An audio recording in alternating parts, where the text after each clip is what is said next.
Welcome back to the show. Of course, this is Sets and Reps. I'm your host, Greg Stoyles. This is episode number 12. Tonight's guest is Greg Stoyles, my brother-in-law. He's a former philosophy professor. He taught in New York. What we're going to do is start by briefly taking a look at the history of some philosophical topics, utilitarian ethics and hedonism. And we're going to use those as a framework to answer the question, what is the best life for you to live and why? We're also going to talk about how philosophy and psychology are a little more closely related than you may think. In addition to these topics, we're going to talk about higher and lower pleasures and whether or not a life of excess should be worth it to you as an end goal.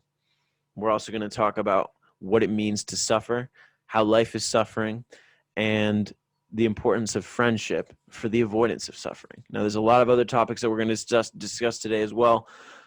We might get a little deep into it too with philosophy. I think that's kind of a given. So what I'm going to do is put time codes in the description, and you can kind of hop around and see what topic interests you the most. But again, I want to thank you for listening. And before we get into the episode, we are going to do our circuit training segment. Today's topic for circuit training is how to get stronger shoulders. I recently did a poll on my Instagram going over a few different topics, and this is the one that you guys picked. So thank you for that. Again, you can email me at setsandrepspod@gmail.com if you have a topic that you want to hear about in this short 2-3 minute segment where I kind of go over an exercise, a function, a nutritional topic, and just kind of explain a few different things about it. All right. So before we get into the exercises that I'm going to talk about the shoulder joint in and of itself. It's freely moving. It's got a lot of different motions. You can lift your arm up overhead. You can lift it to the side. You can bring it back behind you. The shoulder joint in itself is more mobile. It's going to be less stable. It's always important to be safe with your movements and not load them in a compromised position. The shoulder is always going to be more stable when your shoulder blades are in retraction and depression. That makes your upper back muscles work hard to keep yourself nice and stable. But some movements actually require that scapula to move freely. So the two exercises I'm going to go over today are going to help you get super strong shoulders so that you can hold the world up above your head, literally. So we're going to start with the standing overhead barbell shoulder press. You're going to need a barbell and a squat rack, something to lift that bar up off of. You want to make sure your hands are shoulder width apart. So you're going to also line your fingers up, I'd say the middle finger, with the landmark on the bar like a ring. And you're going to brace your core tightly, bring your abs down. Ribs down. And as you push your arms up overhead, you can't really break this trunk stabilization. That's the most important part. If you start to excessively curve your back as you lift that weight up over your head, you're going to put a lot of pressure there.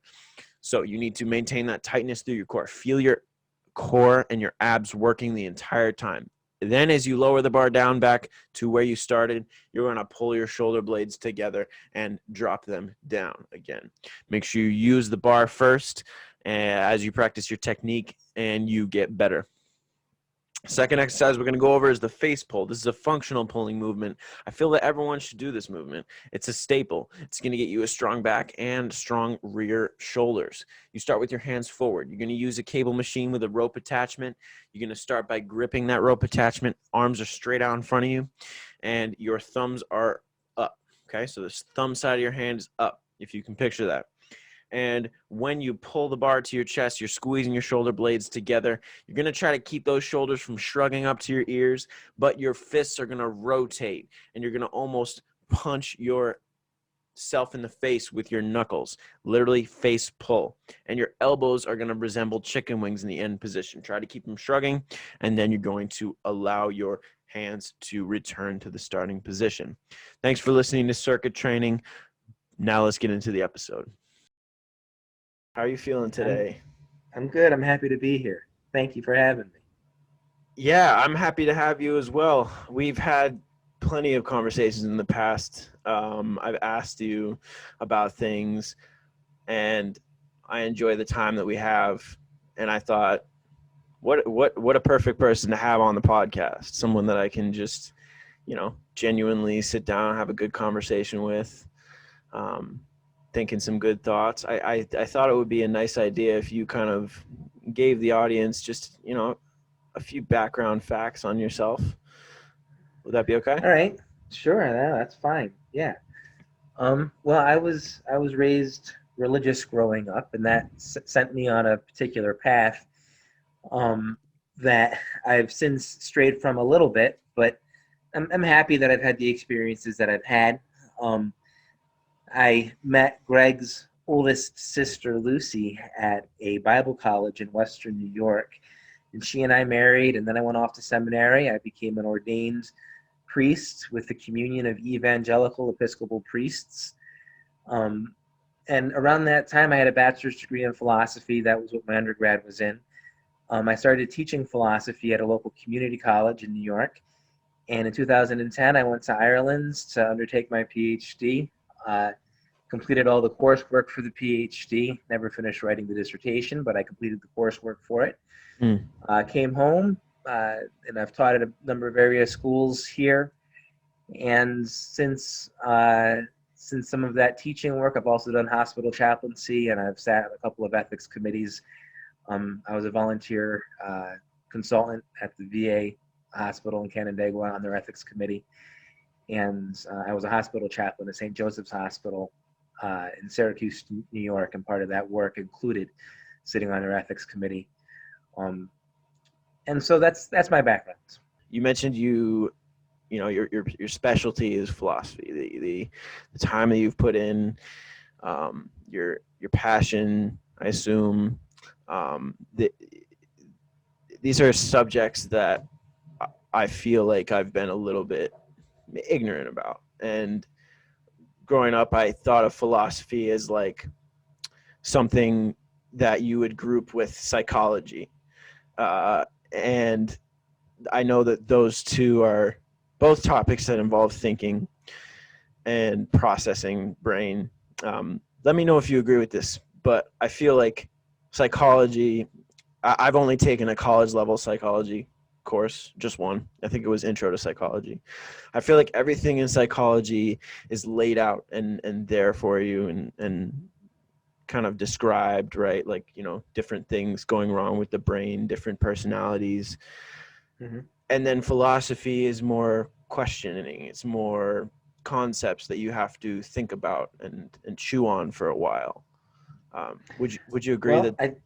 I think you said a couple really important words in your description of psychology.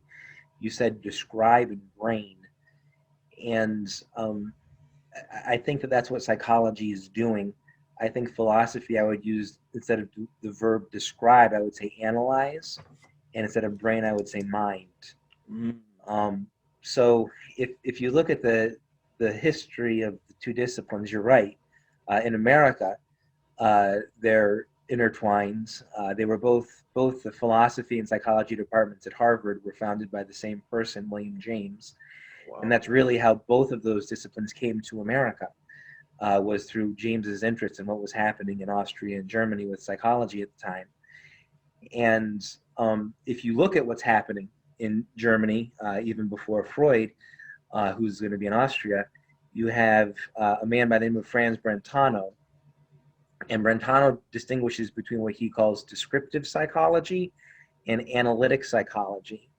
And descriptive psychology is the study of the brain, and that's what we mean when we say psychology.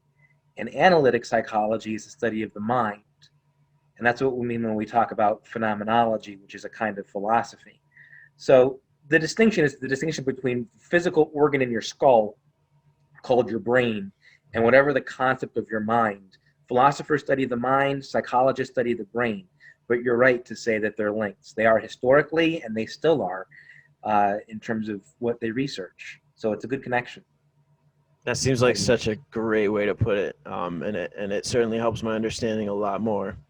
You mentioned phenomenology is like I don't remember what word specifically used, but it's like a type of philosophy. So does that mean that there's multiple types or multiple theories? So within philosophy, there would be multiple disciplines, right? So metaphysics is the study of the nature of reality, and epistemology is the study of knowledge, and ethics is the study of a good life and what makes a right act right and a wrong act wrong. And phenomenology is the study of the self and the mental phenomena that the self perceives. So it's a study of the mind. It's philosophy of the mind. That's what phenomenology is. So there are different types of phenomenologists who have different opinions, and they argue about different things. Mostly, they like to argue about how knowledge gets to us. How do I know what I know about myself and about the world outside of me and these things that I seem to be experiencing? Are my five senses reliable? Or my senses in general, not my five senses, but are my senses reliable? So that's the kind of conversations they have. Yeah. Is there one of these particular theories that you would say that you spent more time delving into as a professor? What did you mainly, which one did you mainly stick with? So that's an interesting question. As a student and as a researcher, my interest started with a philosopher named Soren Kierkegaard, and I explored the relationship between faith and reason, which is a part of philosophy called fideism. You hear about fide or fidelity, how true is a recording. You talk about the fidelity of a recording. Fide is the Latin word for faith. And so Kierkegaard explored the relationship between faith and reason, or to say it this way, between religion and science. When religion and science seem to be at odds, why is that? Can faith ever be reasonable? Will faith always violate reason? That's where I say I had a religious upbringing and philosophy was therapeutic for me. I was kind of wrestling with my own faith, and rather than do it in theological terms, Kierkegaard let me do it in secular terms, which at the time felt safer to me because it didn't feel like I had to, tip my hat to any particular theological tradition, but I could just be an honest inquirer. So my interest started with Kierkegaard, and then I got into utilitarian ethics. I'd spent a number of years teaching ethics, and then when I went to Ireland to undertake the PhD, I had to put together a PhD proposal. So to answer your question, 3 areas of interest: Kierkegaard's fideism, utilitarian ethics, and American pragmatism. So the word ethics in and of itself is, if something's ethical, it's right? Morally good. Yeah, I mean, not wrong. Yeah. This idea of a standard or some sort of credibility. If you have ethos, you have credibility. And you have credibility because you are able to meet some standard for goodness or justice or some standard, right? So it's a Greek word, yeah. Do you feel that people can use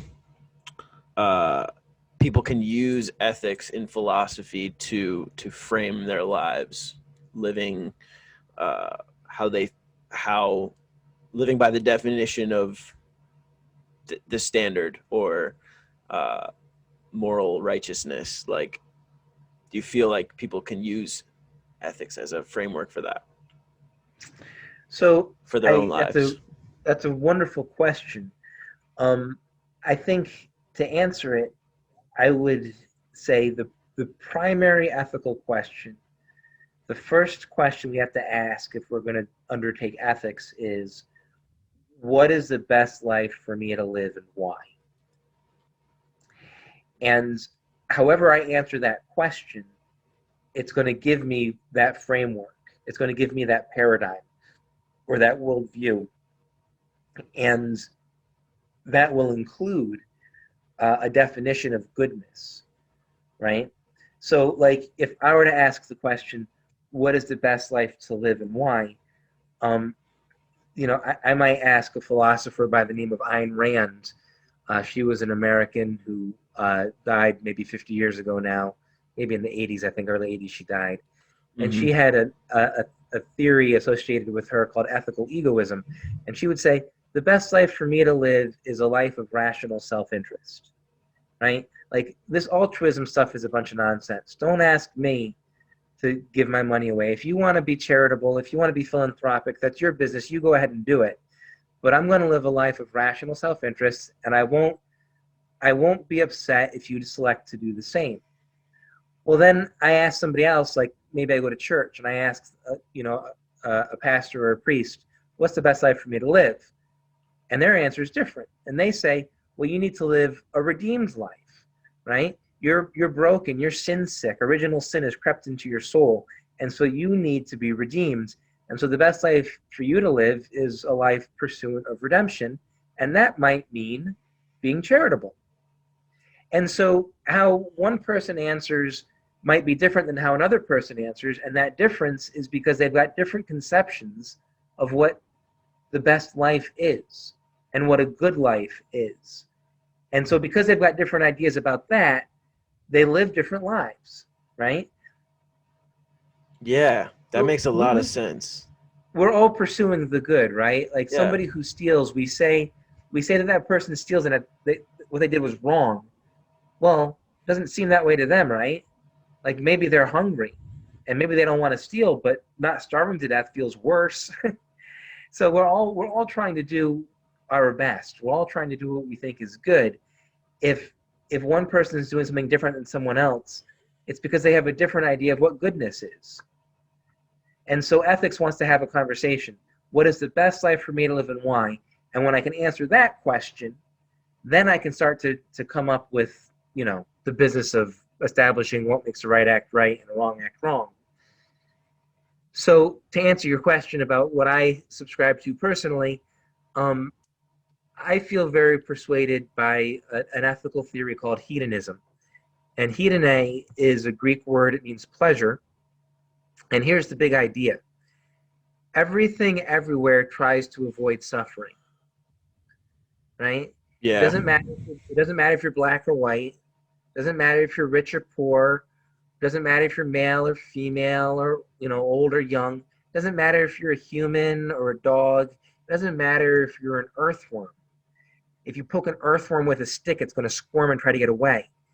So when we're trying to answer the question, what's the best life for me to live? I like hedonism because it says everybody everywhere tries to avoid suffering. It's the only natural good, right?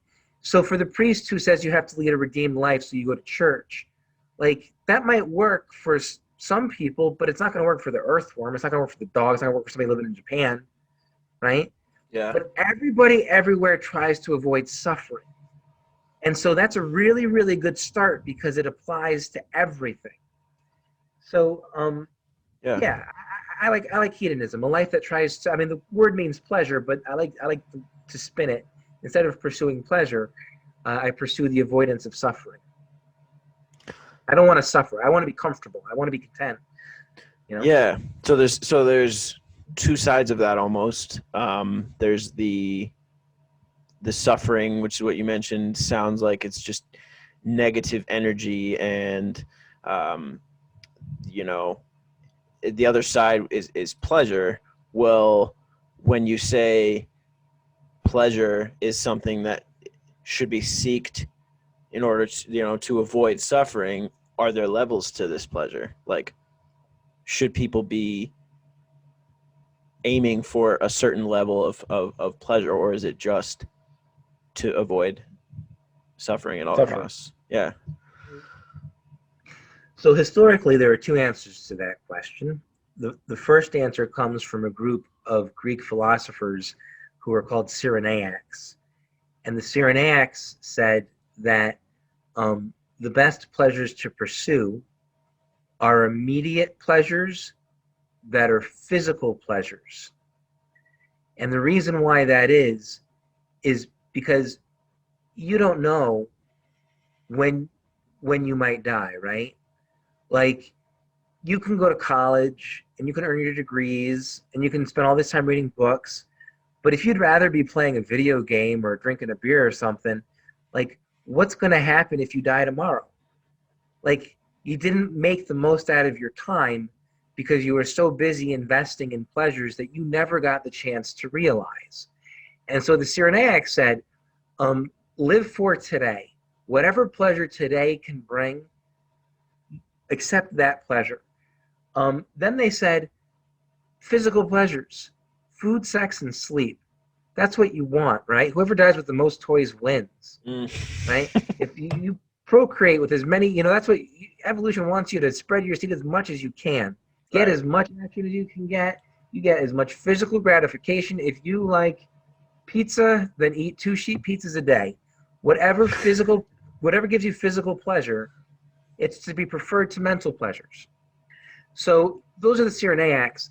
The other group of hedonists in ancient Greece that came up, maybe 300 years after, um, they follow the most famous hedonist, who's a man by the name of Epicurus.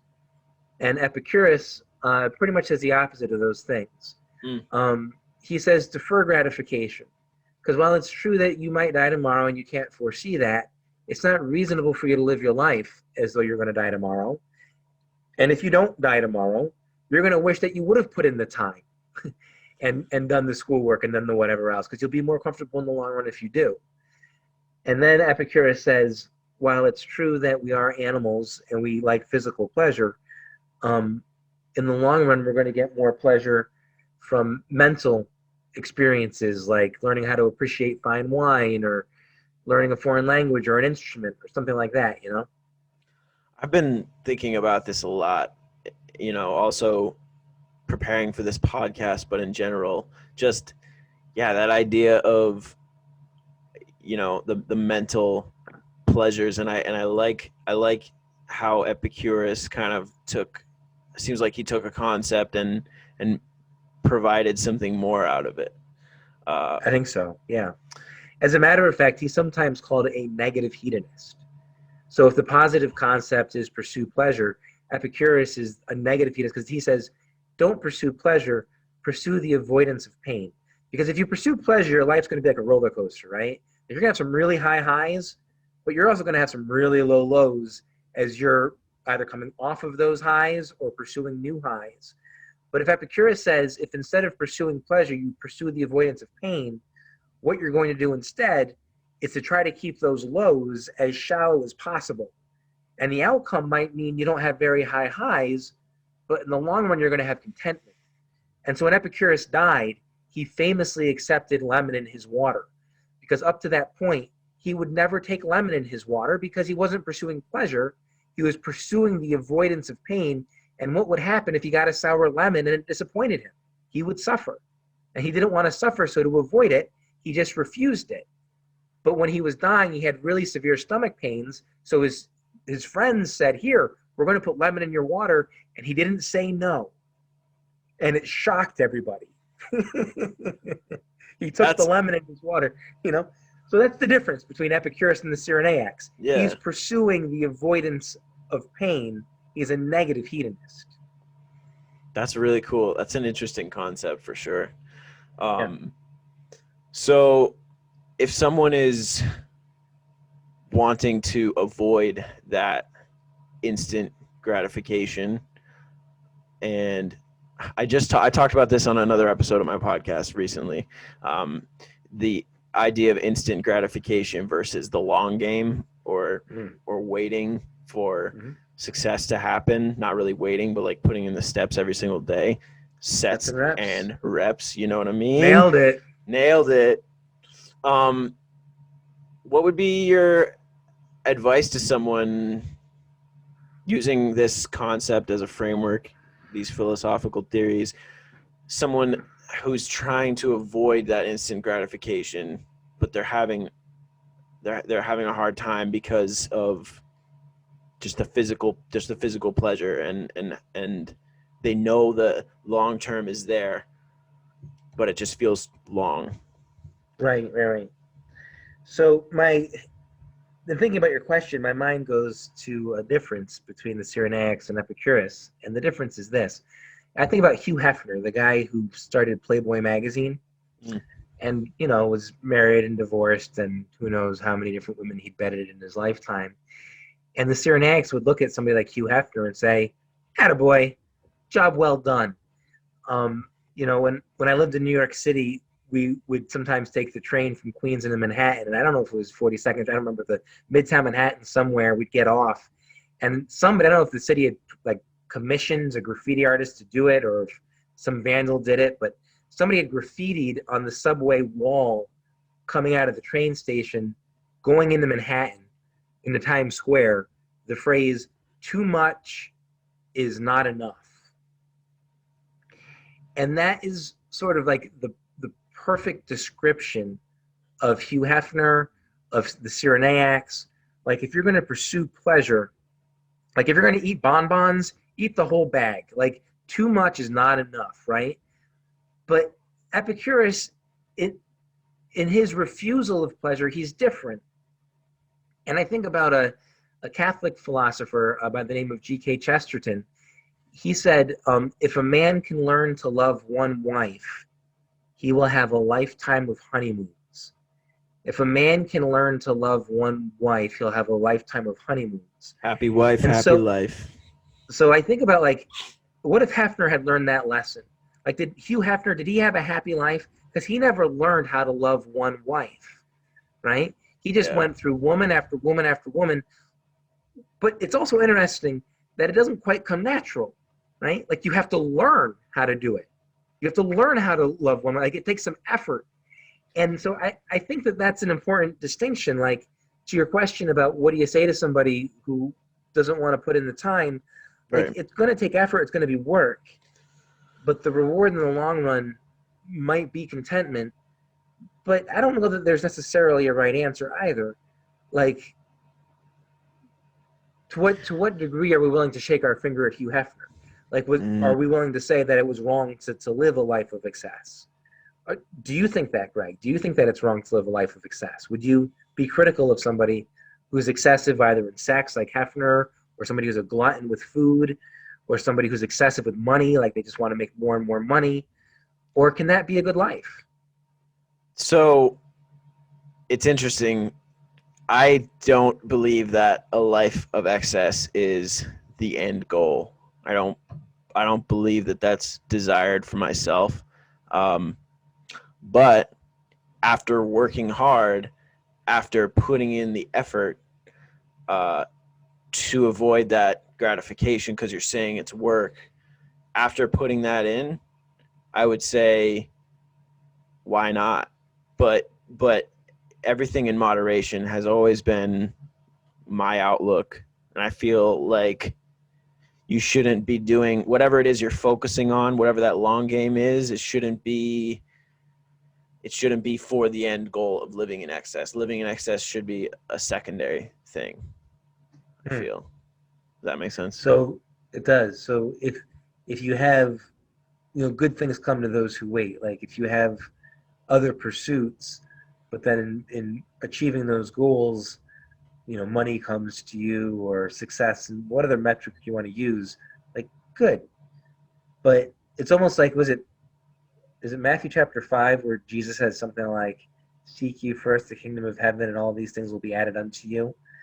Like, don't pursue other things. Don't just pursue the pleasures, but pursue something higher than that, loftier than that, and the pleasures will come. I like that. Yeah, Epicurus might think something like that too. Yeah, I think so. So Epicurus, after the Cyrenaics, Epicurus kind of, like we said, he was the negative philosopher, right? Negative hedonist. He founded a school called the Garden, and there are actually hundreds of these communities. I mean, almost cult-like. He's called the Prince of Atheism, so it's hard to think of him as a religious cult leader when he's got the moniker of Prince of Atheism. But he was like this cult of personality type of thing, where people sort of vowed or disavowed material wealth, and they vowed friendship, and yeah, the pursuit of mental pleasure and work. If you work and the work that you do is something that is true to who you are, true to your personality, something that you enjoy, and if what you do is helping other people, then that work will give you pleasure. And so Epicurus was all about work and friendship. And these communities, these schools, which were called the Garden, they were like these little monasteries where friends that were atheists worked together planting tomatoes and making cheese out of goat's milk. It's Sounds like not a bad life. not a bad life. Yeah. I had another question. Curious. Does hedonism talk about at all what should be done if you can't avoid suffering? If you fall into a situation that provides suffering and you can't you want to work your way out of it, do they provide any? Does that make you think of anything? I think It's kind of a broad question. It depends a little bit on the situation, I guess. I think that. Yeah. Oh, go ahead. You first. I'm sorry. I think Epicurus would really emphasize the value of friendship. It's what we see on his deathbed scene. The sign in front of his house, which was where the first school called the Garden, it's literally the backyard of his house. The sign said, "Stranger, you will do well to tarry here, for here our highest pursuit is pleasure." But that first word in that sign was the word stranger. And so for Epicurus, as opposed to other schools in the ancient Greek world, like Aristotle's Lyceum or Plato's Republic, Epicurus invited people in who were not white males, right? If you were going to be a student in Plato's Republic, you had to be a Greek male.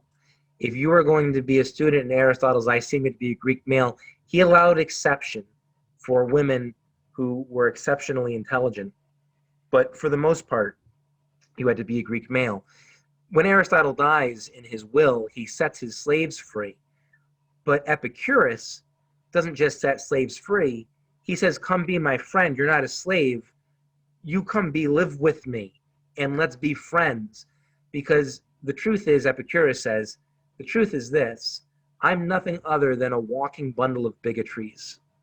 And if I live my life alongside somebody who's different from me, they're going to erode away those bigotries. I'm going to start to see the world differently than how I see it. And the truth is, all of those bigotries, whether I realize it or not, they're compromising my happiness. They're compromising my pleasure.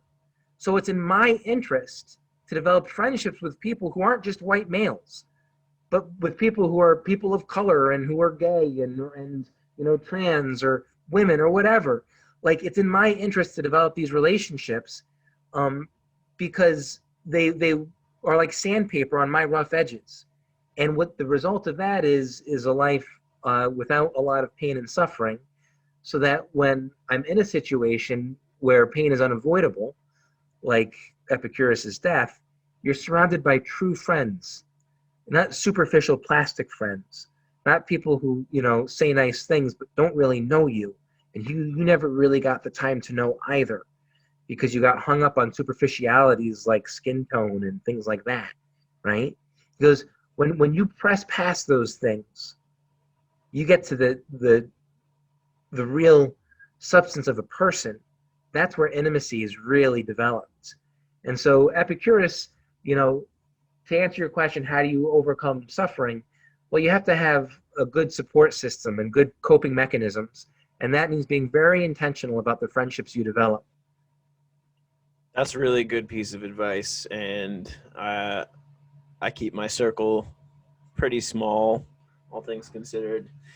I have a few friends from high school that I stay in contact with, and just, I like that versus knowing a lot of different people and meeting a lot of different people. I think that too much influence can get into your life that way. But yeah, now I'm an only child, and you've been to my folks' house here in New York. They've got no neighbors, and the neighbors they had, they were 80 or something, or 90, and they were really old. So growing up, I had nobody to socialize with, and so I feel like it's just natural for me to have a really small circle of friends, because I've never had anything more than a dog. So yeah, man, you still got dogs. You got the two cutest pugs around. I got 2 dogs. Heck yeah. Things are looking up. Things are looking up. Avoiding that suffering. You just gotta look. Honestly, another piece of advice that I feel like Epicurus definitely missed is the fact that you could just look at a dog and the dog would just be super cute, and Oh yeah, man. you'll avoid suffering right there. Heck yeah. It's pretty good.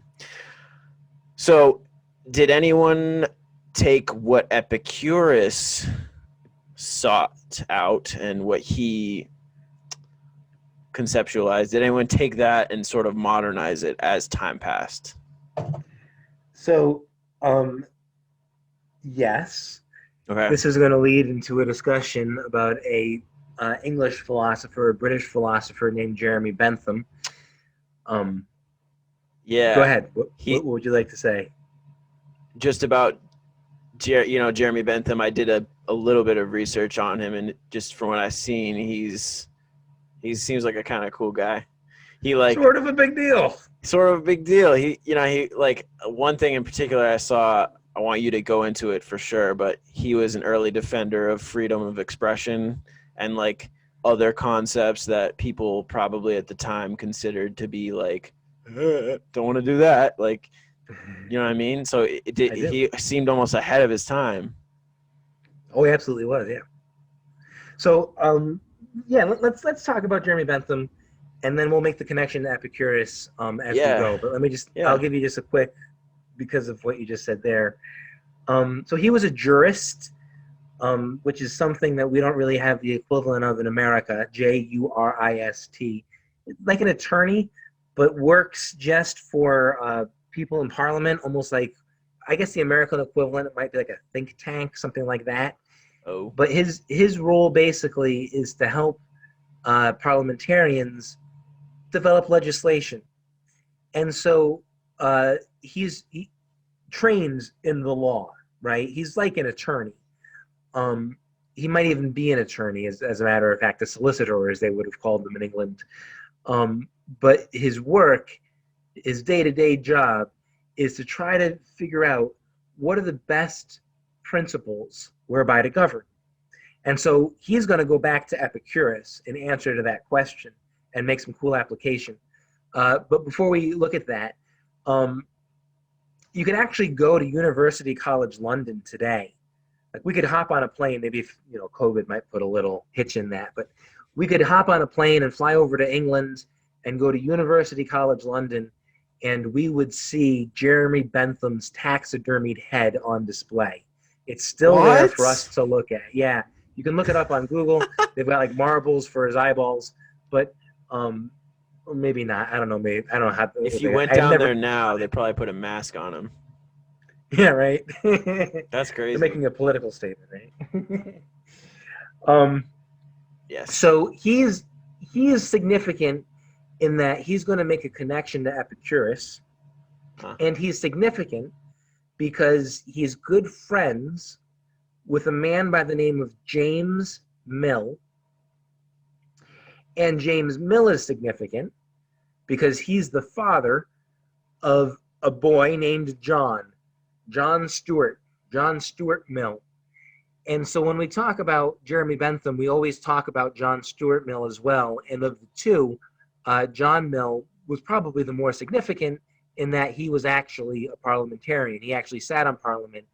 And you talk about Jeremy Bentham's progressive policies. John Mill took that to the nth degree. He worked with William Wilberforce for the abolition of slavery in England. He famously slammed his fist down on the podium in Parliament, saying women should have the right to vote. He's doing this in the 1800s in England, long before we're having this conversation in America. And John Mill, who wrote a great treatise called On Liberty, alludes to even animal rights. And it's interesting. He's like, we think that a person's moral status, we act like a person's moral status, like a person should have value in our society based on what group they're a part of. Like, if you're white, you're worth more than you're black. He goes, that's nonsense. So John Mill says, I'm an abolitionist. Because we act like if you're a male, you're worth more, your opinion should be worth more than if you're a female. That's ridiculous. I'm a woman suffragist, right? That's what John Mill says. He goes, yeah, it's like if you belong to the species Homo sapiens, you have more right to be on this planet than if you belong to another species. He goes, that's nonsense too. Moral status doesn't go the way of group membership. Moral status goes the way of a being's capacity to suffer. And that's what brings us back to Epicurus. Oh, yes. It's all about suffering. So if a being does not belong to the species Homo sapiens, but that being can still suffer, it has innate, inherent moral status. If a being isn't a white male, but is female, that being should still be allowed to vote. That's what John Mill says. If they're black, they shouldn't be slaves. So moral status doesn't go the way of group membership, but it goes the way of, remember when I said everybody everywhere avoids suffering? Mm-hmm. The only natural, that word natural is so important. The only natural good is the avoidance of pain because it applies to everybody everywhere. And so if you're going to be a jurist, if you're going to try to figure out principles whereby you should, rule a society, you want to come up with principles that apply to everybody, not just white males, but to blacks too, and to females. And maybe we can even admit that pigs and cows have some moral interests as well, that they have some innate moral status, and that we shouldn't just use them as though they can't suffer when we know in fact they can. I've spoken to a lot of people, I mean, especially with my background in fitness, there's people that are switching diets for nutritional reasons. But I've actually heard from a few people that they became vegans, they became vegetarians because of a guilt that they feel like, behind eating animals. And it's interesting because I see the nutritional value in meat. Sure. The protein, the lean protein, the fat, and the certain nutrients that we can get. There's certain meats that I don't eat. There's some that I would prefer to eat over others. I haven't really ever made a connection to this guilt that people have, and I was wondering, if you could explain to me the guilt that people have behind switching over to. I'd be delighted, but I'm not sure you actually want me to. I mean, do you want me to talk you into this, into feeling guilty? Well, surprise me. All right, I'll do my best. What's your thought? Go ahead. It's funny. I mean, I know a few people that are like vegan in particular, and I honestly don't have a good reason for thoughts and biases that I've had about it. So like, just because I eat one way doesn't matter how other people eat. So Sure. I'm being indifferent and I want to learn. So all right, right on. Well, first of all, let me begin by saying I am the world's biggest hypocrite. Meat is delicious. We are omnivores. That's how we've evolved over 300,000 years of human evolution. But we have not evolved to eat meat every day, right? Like think about human evolution and think about how recently in human history we've had access to refrigeration. Maybe the tribe would kill a deer, and everybody in the tribe would eat that deer for 2 or 3 days, but then the deer would be gone, and you wouldn't be able to refrigerate it. And what are you going to do when you don't hit another deer for another month? I mean, you're eating a lot of fruits and berries. Most of your diet in a hunter-gatherer society is not eating meat. And our teeth and our intestinal tracts attest to that, right? Like we don't have a carnivore's intestinal tract. We've got really long, and if you take out my small intestines, it like stretches around the globe like 20,000 times or some weird crap. I don't know. Like it's way too long. Like a carnivore's intestinal tract is like a foot long because you don't want meat rotting in your stomach. You're supposed to eat and then poop if you're eating meat. But if you're eating grains, right? If you're an herbivore, you need longer intestines to break that stuff down, to break down the husk of the grass and the wheat and the whatever else you're eating. So your intestinal tracts are longer. And humans, we say we're omnivores, but the truth is it's like a spectrum. And on the left side, you've got carnivores, and on the right side, you've got herbivores. And humans are way to the right.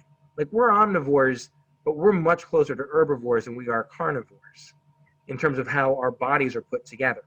Yeah, I can say that. I definitely eat more foods that aren't meat than I do that are meat. I mean, there's a carnivore diet, like an actual diet. The American diet is the carnivore diet. I mean, when was the last time you went a day without eating meat? Like, most meals, I have meat. Actually, I feel like the American diet is a little bit more processed. Yeah. But what were you saying? I mean, if you want to count McDonald's as meat, I suppose. True. I mean, yeah. So in any event, so if we start with the question, getting back to the guilt that I think all hedonists feel when it comes to eating meat, if the question is this: if I'm made in God's image, and if my moral status comes, if my value comes from the fact that I'm made in God's image, then anything that's not been made in God's image doesn't have any moral status, and I can do what I want with it. But if that isn't true, if I'm not made in God's image, then I have to ask the question, what gives my life value? And what else shares that common feature with me? Yeah. And the answer is, what gives my life value is my capacity to suffer. The more I can suffer, the greater my value is. And so anything that has a capacity to suffer has a measure of value. So let me give you a for instance. Imagine, for example, a human that's born, member of the species Homo sapiens, but it's just a brainstem, right? It didn't develop right in utero. It doesn't have the other three lobes of the brain. It only has that first brainstem, which controls non-voluntary organ function. So the lungs work and the heart works, but they're never going to be able to feed themselves or be aware of themselves or recognize themselves in the mirror or wipe themselves. I mean, they're just a brainstem, but they belong to the species Homo sapiens. Exhibit A. Exhibit B, a grieving elephant, an elephant who's lost their young baby elephant, or a seeing eye dog who's helping another person who was blind, or some animal that doesn't belong to our species, but very clearly can suffer. Which one of these two animals, Exhibit A, the Homo sapiens with just a brainstem, or Exhibit B, the seeing eye dog, has greater moral status? Well, if you believe we're made in the image of God, you're going to say Exhibit A. But the hedonist says Exhibit B. And so the relevance of that for when it comes to food is, where's my food being sourced from, and how much suffering is being produced for the sake of me having a meal? Mm-hmm. And can I feed myself and be nutritious without having to cause suffering? And if I can, why wouldn't I?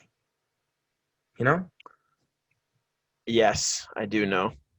That is very significant. Thank you very much. That helps my perspective, because it's almost there's like a great book. There's a great book I'd sides. recommend called Animal Liberation. It was published in the 1970s by Peter Singer. I couldn't recommend the book highly enough to you, but basically the idea is the horrors of factory farming as they've happened in the Western world, and particularly America, because those practices have been outlawed in Europe, and they were never practiced in Oceania, never practiced in Australia, which is where Peter Singer was from, or in New Zealand. But the horrors of factory farming are on par with the Holocaust, or worse. I mean, the amount of suffering, if we were to actually try to measure suffering, the amount of suffering on this planet, what we do to keep those McDonald's burgers churning is pretty disgusting. Yeah, because using everything that we've talked about in this podcast as a framework, these beings they are able to experience suffering. So they're being put under a lot of it. And you're right, it is disgusting. That's a great question that I think we have to ask. Are these beings experiencing pain? Like, if talk about vivisection, for example, I live close to Rochester, New York, and I'm friends with a lab tech. He's got some graduate degree and he works in the lab at University of Rochester. And of course, it's illegal. And of course, it's not the sort of thing that you would ever see publicized.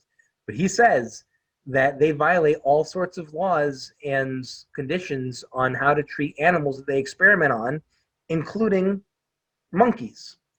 Now, think about the practice of vivisection, right? Like if you were to take a monkey, and they do this, take a monkey and while it's still alive, pin it down and cut it open and get what scientific data you can from flaying the thing alive, and then it bleeds to death, but you're not giving it any pain relievers. Like, does that animal have any interest? Or can we just do whatever we want to monkeys like that? And it just doesn't matter. Yeah. Like, can we just do whatever we want to chickens? Or do whatever we want to cows, and they're just a cow worship, so it doesn't matter? Or does it matter that they can feel pain? Rene Descartes was a philosopher who lived in the 1600s, and he thought that they were just automatons, like robots, that we could literally do whatever we wanted because they couldn't feel pain. They had like twitch responses. Like if you were to sit and the doctor hits you on the knee and you have like a reflex, like animals have that, but they don't have souls, Descartes said. So because they don't have souls, they can't really feel pain. And he wrote a whole article about this in France in the 1600s. Like, do we think that? Do we think Descartes is right about that? That animals are just automatons, just robots? Or when you look at that monkey who's being vivisected, who's being filleted, do you say, you know what? There's something wrong about this. Maybe that thing isn't a human. Maybe he doesn't belong to my species. But the thing has got some innate, inherent rights. And I can't just do whatever I want to. I mean, it's a decision that people have to make for themselves. And in philosophy, in the history of philosophy, you've got answers on both sides. So, Well, Immanuel Kant was another philosopher who thought that animals, you could do what you want with them because God gave us dominion over the earth. And so because God gave humankind dominion, we were made in the imago Dei. We were made in the image of God. They weren't. And so Immanuel Kant says, you can do whatever you want with them. Thomas Aquinas says, just don't hurt them in front of children because children might get the wrong idea and then children might go and hurt each other. So philosophers have different ideas about what they think about animals, but hedonists are always on the side of don't hurt animals. Well, as I continue to live my life, that's something that I feel I need to chew on a little bit more, whether or not, no pun intended. Yeah, no pun intended, for real. I mean, nailed it right there. I feel that that's a good way to live. I mean, for us, for our species, life is suffering, and it's not hard, but it's brings back to what you said earlier. Suffering brings more value for us, not for animals. So that I don't know. I have to chew on that a little bit more. We're not going to solve these issues today, obviously. I was going to ask you one last question, just okay. What to bring it all together and end on more of a lighter note, since we aren't going to solve all these issues. My last question to you was, which philosopher, you are the professor of philosophy, which one would you feel like you would want to sit down to have dinner with the most, and why?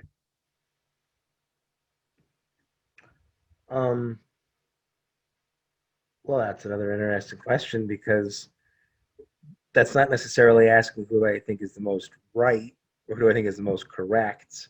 True, it's not. It's who do I think I would have the most delightful evening with. Yeah. Like who would you have the best conversation with over the best food? Well, it wouldn't be Epicurus. You just sit there and drink water. Who wouldn't even pick lemon in it. Oh my gosh. I mean, Gotta Kierkegaard would be a suffer. wet blanket. He'd be awful. William James dealt with depression. You know, jeez, I don't know, man. Like, the answer is probably people that I know that Yeah. I'm just friends with Yeah. that I would like to have an evening with because they're my friends. Friends are But important. We discussed this. if the question is who do I think, you know, who could I learn the most from? Maybe Mm, somebody like Richard Rorty. Um, yeah.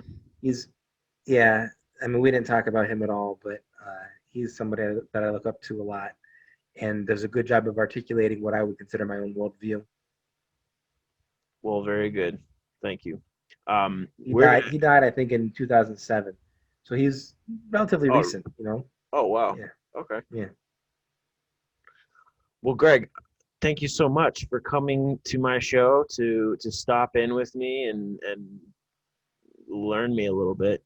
We talked about we talked a lot about ethics. We talked a lot about right and wrong, life and suffering and the value that it may have. And I just really appreciate the conversation. And I know that I'd like to have you on here again sometime. All right, Greg. Thank you so I'll much. talk. I'll talk to you soon. All right.